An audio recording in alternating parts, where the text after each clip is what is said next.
Bonjour à tous, aujourd'hui dans l'émission Viens je t'emmène, je suis à La Roche-Guyon, au château, avec une vue magnifique.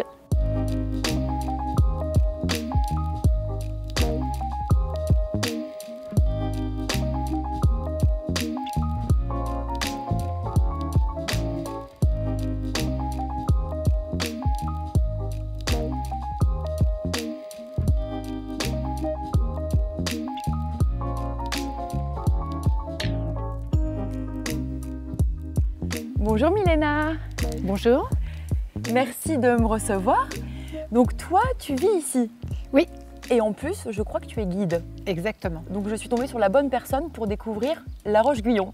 Eh oui, on va visiter le château ensemble. D'accord, tu veux m'emmener d'abord au château et après, qu'est-ce que tu me proposes? Le château, c'est le point de départ de l'histoire du village. Je pense que c'est un spot qui est très visité dans le département. Incontournable. Bon, alors, Plus de 70 000 visiteurs chaque année. Ah oui, d'accord. Et ensuite, tu veux nous montrer quoi? Et ensuite, eh bien, les ruelles du village qui montent sur les hauteurs de chaque côté de la colline rocheuse. Un chemin de grande randonnée qui est assez fréquenté dans une réserve naturelle nationale. Super. C'est déjà un bon programme pour un petit village de 500 habitants. Eh ben, il y a de quoi faire, allons-y. Je te suis. On y va. Merci beaucoup.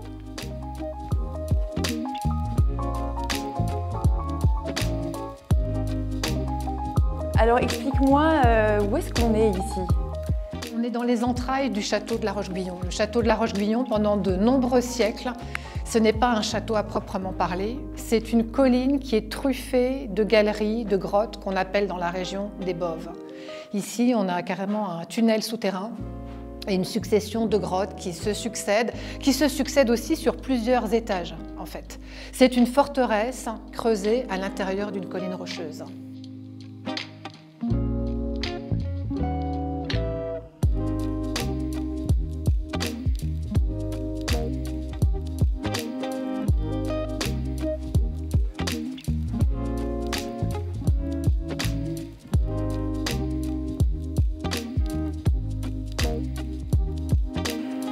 Donc ici, on est au premier étage du château, avec une belle vue d'ailleurs, je vois.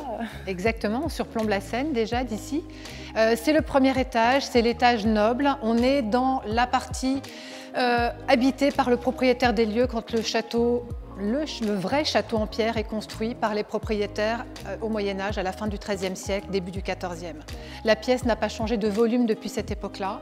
Par contre, tout le décor a été refait. Et on peut un peu décoder le décor et notamment les petits mots qui sont disséminés dans le plafond. On a ici 3 petits mots. Ah oui. C'est mon plaisir. Ah oui, c'est mon... Ça correspond à la devise de la famille qui était et qui est toujours propriétaire du château depuis le XVIIe siècle. Cette famille, c'est la famille de La Rochefoucauld. Et leur devise, c'est mon plaisir de servir le roi.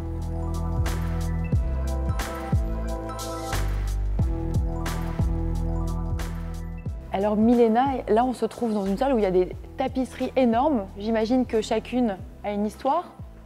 Absolument, c'est un ensemble en fait, donc qui se lie, la première est là, la deuxième, etc. C'est un ensemble de 4 tapisseries du XVIIIe siècle. Une commande unique, particulièrement luxueuse, faite par la propriétaire des lieux à la fin du XVIIIe siècle. C'est un petit peu le trésor du château de La Roche-Guyon, puisque ces tapisseries, elles ont été vendues dans les années 1980 avec l'ensemble du mobilier du château. Elles sont devenues la propriété du célèbre couturier Karl Lagerfeld, qui a revendu une partie de sa collection d'objets d'art dans les années 2000. Et à ce moment-là, le département du Val d'Oise et le ministère de la Culture ont racheté l'ensemble des 4 tapisseries pour les remettre à leur emplacement d'origine dans ce grand salon du XVIIIe, qui était le salon voulu par la duchesse d'Anville, duchesse de La Rochefoucauld, propriétaire du château au XVIIIe.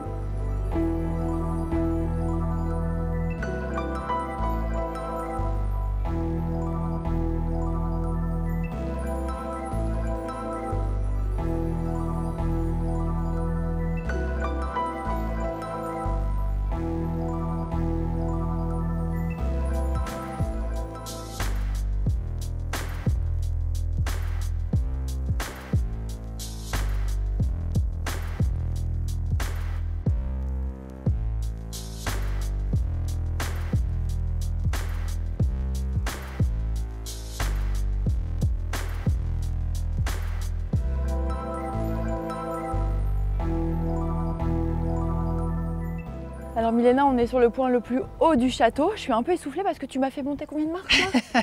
250 à peu près. Et tu ne m'as pas prévenu, 250 marches.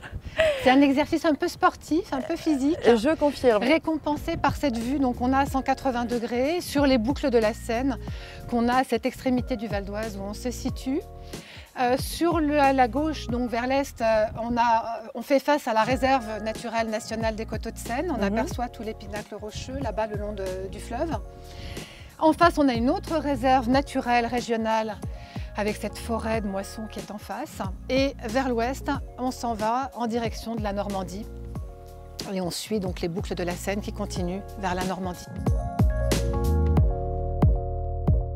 Alors après avoir monté 250 marches, je suis prête pour une randonnée. Maintenant, tu m'emmènes où? À la traversée du Vexin, c'est ça? Exactement. Sur les hauteurs du village de la Roche-Guyon, le GR2 passe, donc sentier de grande randonnée. Il continue vers la Normandie et jusqu'à la mer. Et cette partie-là du GR2, elle va jusqu'à Véteuil. Et c'est vraiment un beau parcours. On traverse 268 hectares de réserve naturelle nationale. On est au milieu d'une végétation qui est préservée, sauvage, avec plein d'espèces rares. Et j'imagine qu'on a des vues parfois... Exactement, qui sont assez surprenantes. Ça fait un petit peu comme de la moyenne montagne. C'est escarpé, ça descend, ça monte et par moments on est sur des pinacles rocheux avec une vue sur la Seine extraordinaire.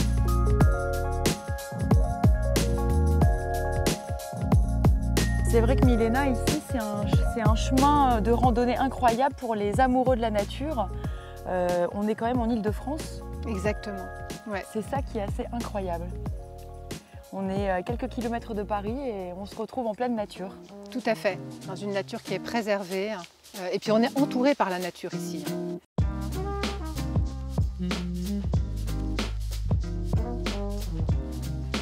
Milena, merci pour cette journée.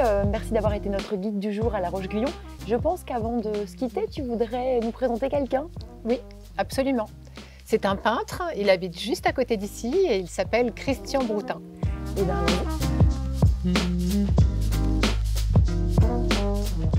bonjour Christian. Bonjour.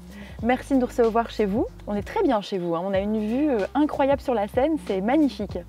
Alors, vous vivez ici à la Roche-Guyon? Oui, depuis 40 ans. Depuis 40 ans. Et alors, vous êtes peintre? Oui, je suis peintre. Je suis peintre. Je suis tombé dans la peinture en naissant. Ah oui, depuis toujours? Depuis toujours. C'est votre passion? C'est même pas... C'est ma passion, mais c'est surtout ma façon de respirer. Vous en avez besoin, c'est vital. Et alors, la Roche-Guyon, c'est une source d'inspiration? Je travaille beaucoup sur le Vexin, sur les villages. Là, je vais avoir une exposition au mois de juillet sur les villages du Vexin. Et avant, j'ai fait les paysages du Vexin. Et c'est ma source d'inspiration en permanence, quoi. Et alors, votre lieu préféré à la Roche-Guyon? J'ai pas de lieu préféré, je crois que j'aime tout. J'aime tout à la Roche-Guyon. Le paysage en haut du donjon. Oui, j'ai vu, c'est une vue incroyable. Oui, c'est incroyable. C'est la vue qui a séduit Jacobs quand il a fait le piège diabolique qui se passe à la Roche-Guyon. Et alors, vous m'avez dit tout à l'heure que quelle que soit la saison ici, c'était magnifique. Vous avez une vue d'ici incroyable. Oui. Et alors, vous accepteriez de me montrer votre atelier et quelques œuvres? Oui, bien sûr. Je vais accepter. J'ai demandé si gentiment que je vais accepter. C'est très gentil, merci beaucoup. Alors, Christian, ici, c'est ton atelier? Oui, absolument. Là où tu travailles la plupart du temps? Là où je travaille la plupart du temps. Et d'ailleurs, cette toile? Cette toile, c'est celle qui est devant moi, que j'ai sous les yeux quand je travaille à ma table. C'est cette vue-là, voilà. Incroyable.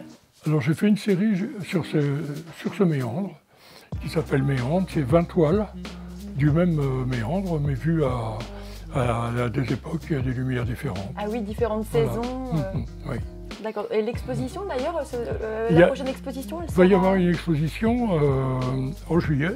En juillet. Ça, c'est l'affiche de l'expo sur les villages. Merci Christian de nous avoir fait visiter votre atelier. C'était très sympa. C'était un plaisir. Et puis rendez-vous à l'exposition en juillet? Oui, bien sûr, en juillet, le 8 juillet, à 16h. À 16h. Merci beaucoup Christian.